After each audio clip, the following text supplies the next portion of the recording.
Future Jim here. On Monday, after I filmed this video, I was able to contact ValveTube guitar amps.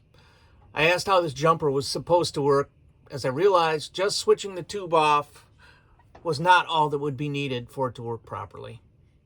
Stuart at ValveTube got back to me very quickly. He told me that the 50 watt to 100 watt wouldn't work there for various reasons. So, just as I thought, it wasn't practical. I do know a little bit about amps, so my reservations were well-founded. At least I wasn't going to barge ahead until I fully understood what I was doing, and I felt that it wouldn't cause more problems than it solved.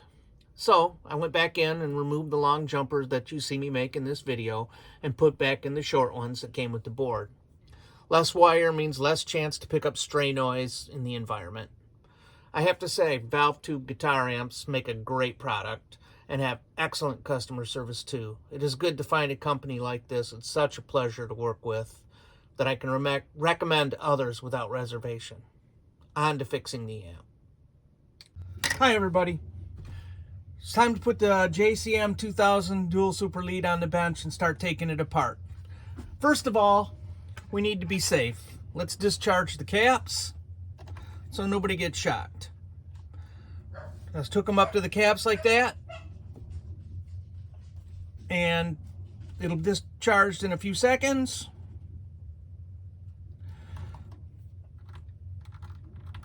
Do the other one. That should be discharged shortly.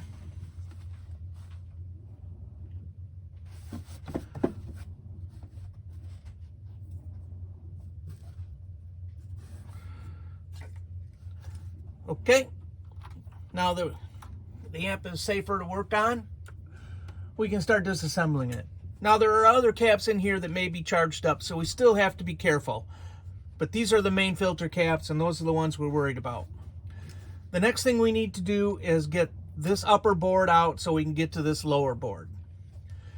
In order to do that, we're going to have to take off all these nuts.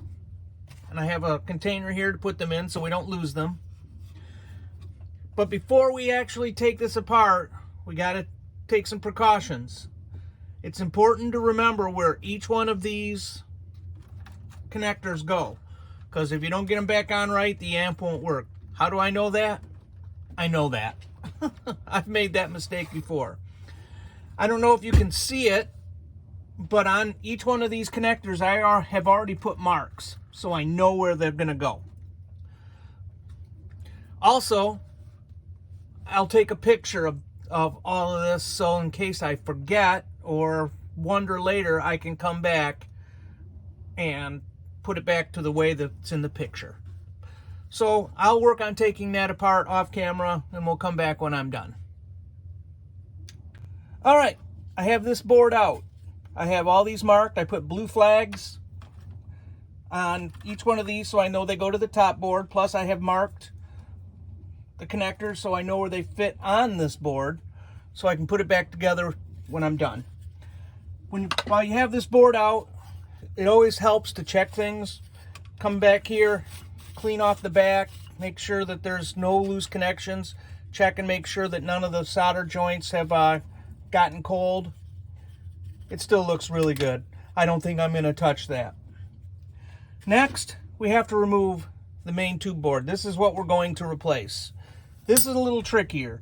There's a lot of connectors, plus on the top side we have to remove these screws to allow the board to fall out. So I'll take this apart, I'll mark all the connectors, I'll remove these screws, and I'll get the main board out. We'll come back when I'm done.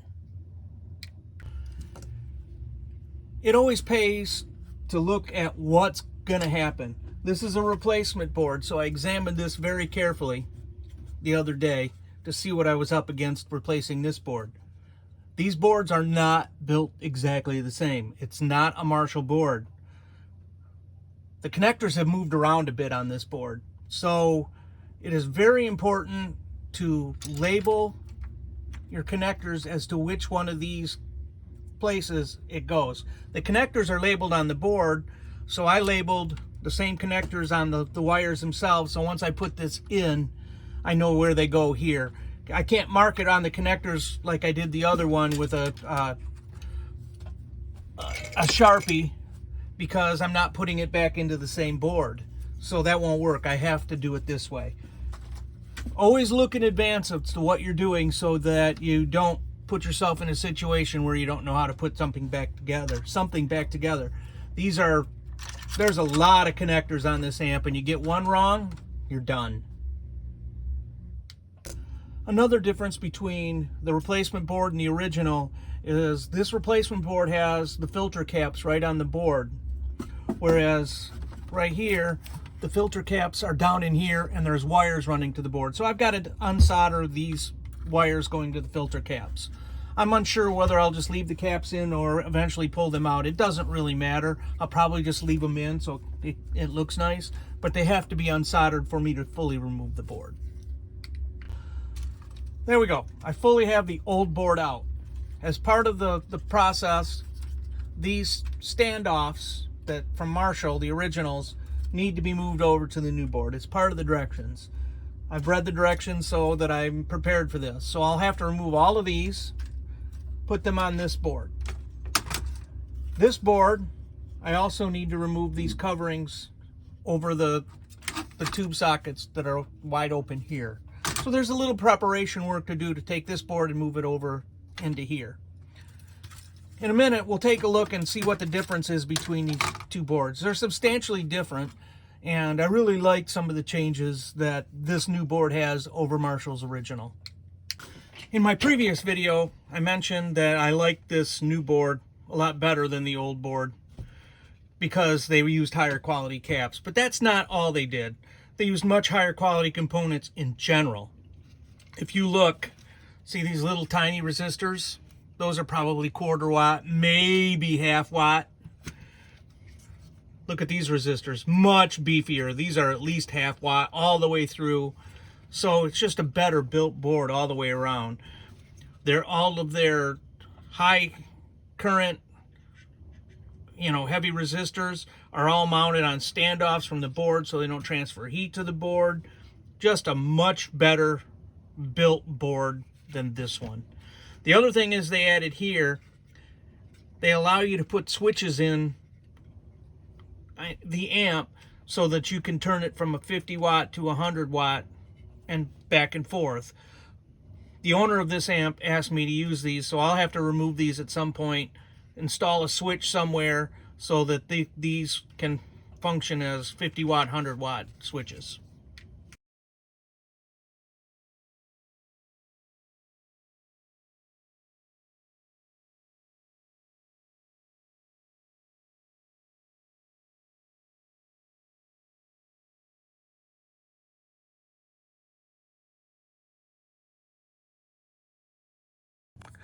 Okay, I got the board back in and fastened down.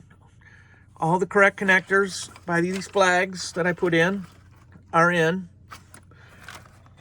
There is a connector for C12 on this board, but the old board has no C12 connector in the socket, so we don't have to put in C12 connector. All the rest of these are waiting for this board to be put back in.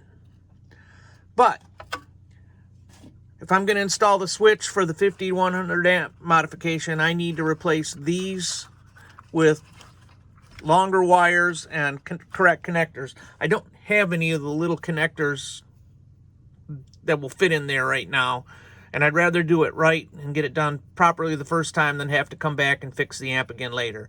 So I'm done with this until I can go buy some parts, probably tomorrow. Making these pieces is a fairly straightforward process. What I'll need is 2 pieces of wire, each about 48 inches long. There's one.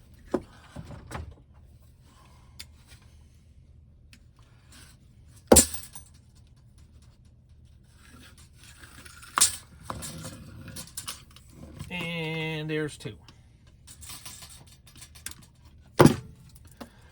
Okay, we can put away this tape measure. Now we need to strip the ends. I'll get my wire stripper here.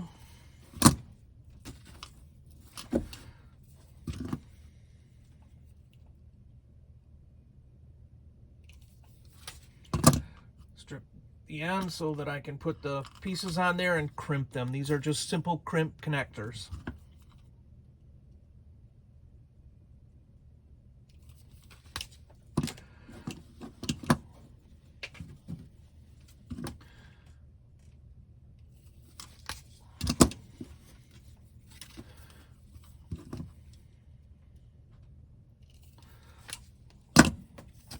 All right. We will put these in there. Make sure the wire just sticks through the hole. You can see, where you can see it poke through. And then you can use these ends to crimp, and that should hold it. Whoops, too much power. Gotta do it again.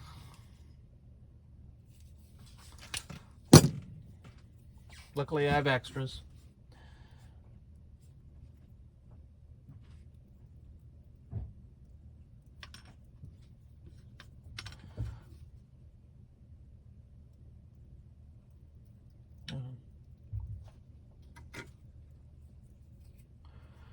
And get in there. There we go. Take it a little easier on it this time.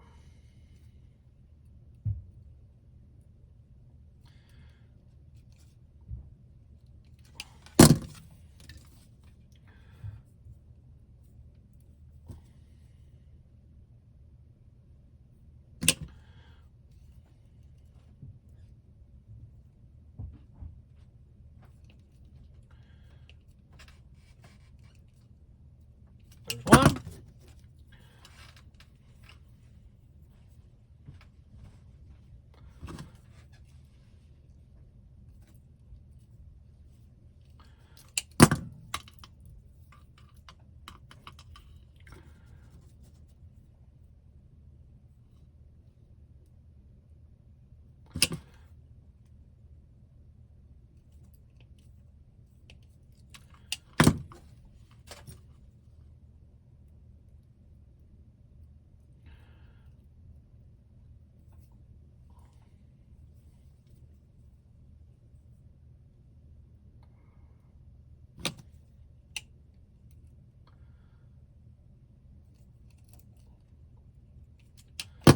There's two. I'll probably put a little drop of solder on these to make sure the connection is good and sturdy. All right, let's replace these connectors with the ones I just made. Make sure I have it correct where they go. Then we can finish assembling the amp.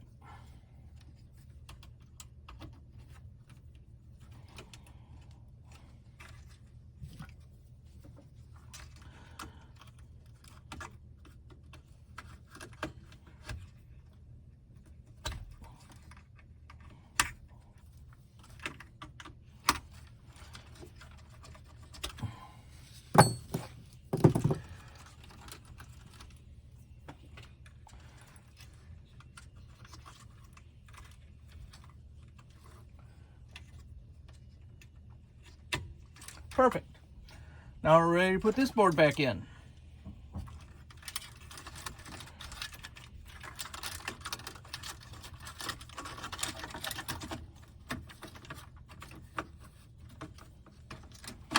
There we go.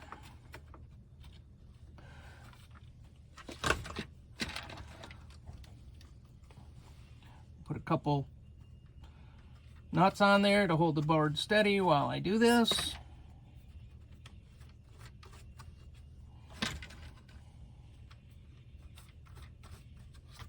We'll tighten them up at the end.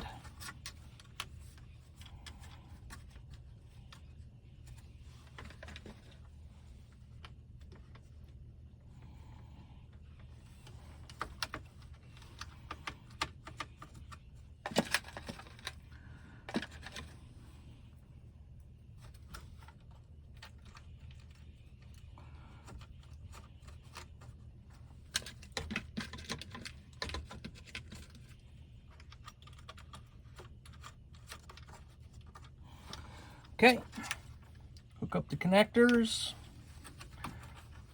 Careful not to bend the board.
I think that's it. We have them all connected. And now I just got to button it up, put on the tubes, and we'll be ready to give it a try. Okay, I have put in a full complement of EL34s. 2 of these tubes belong to me, not the owner of the amp. So I only put them in there so I can test the amp and make sure that it all works, and so we can set the bias. So let's first turn on the main switch and let the heaters come up. As you can see, there's 3 little prongs in the back for setting the bias. The center prong is the common ground. The left one, bias one set of tubes, the left set of tubes, and the right one biases the right set of tubes. Next to each one, there's a little tiny potentiometer. They are very fussy. Sometimes it takes a while to dial them in. You'll think you're just moving a micrometer and you'll find it changes by 10 milliamps. So, looks like my tubes are now up to heat. We'll let them settle in for a few seconds longer. And then we'll turn it on and see where the bias. I have my amp, my multimeter hooked up already. Should be ready to go. Let's see where she stands.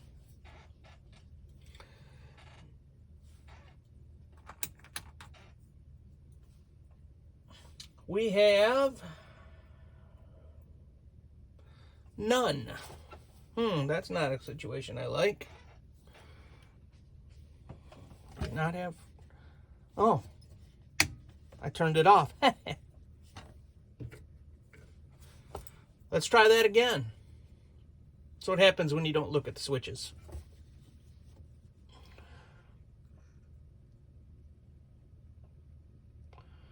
All right, let's turn it on. Let's see where we're at. It was originally set for 2 tubes, so it was set pretty low. According to all the documentation, it should be 90 millivolts per side. I'm probably going to go a little colder than that.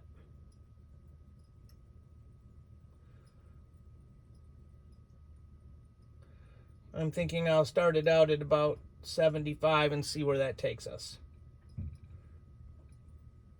These aren't going to be the final complement of tubes anyway. I just want to get it to a playable state. Okay, we take that off, put it on the other side.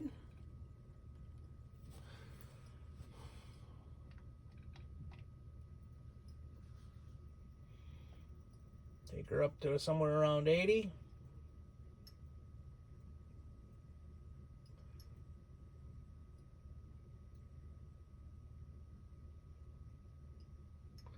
There we go.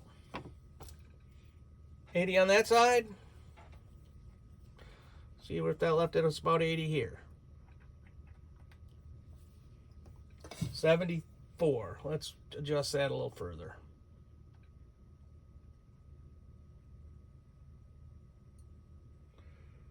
Go up there. 81. Close enough. All right. We'll take these off. This amp should be ready to play. We'll give it a try. It's all hooked up. Let's see what it does. I have my guitar here. Hopefully this guitar is somewhat in tune.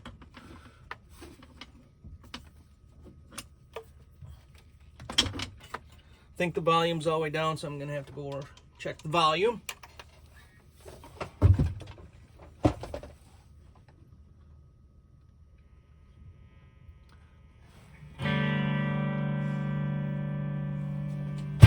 Ooh, careful.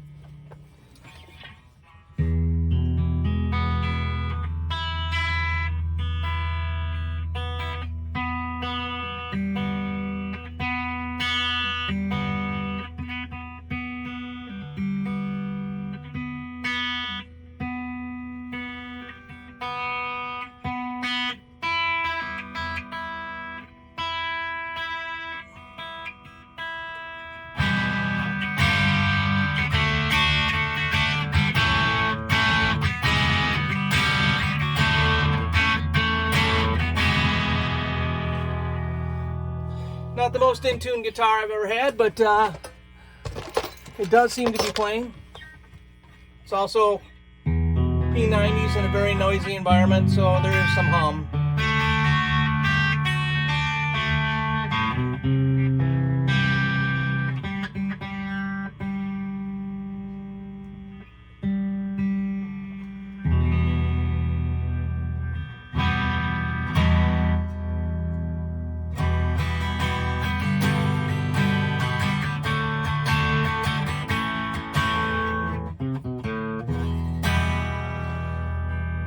Sounds good. I believe this amp is fixed. There's more to do. I got to hook up that switch yet, but I don't think I'm going to cover actually doing that. That's really not that important to what I'm trying to show here. That is how you replace the main board in a Marshall JCM2000 dual super lead. Until the next time.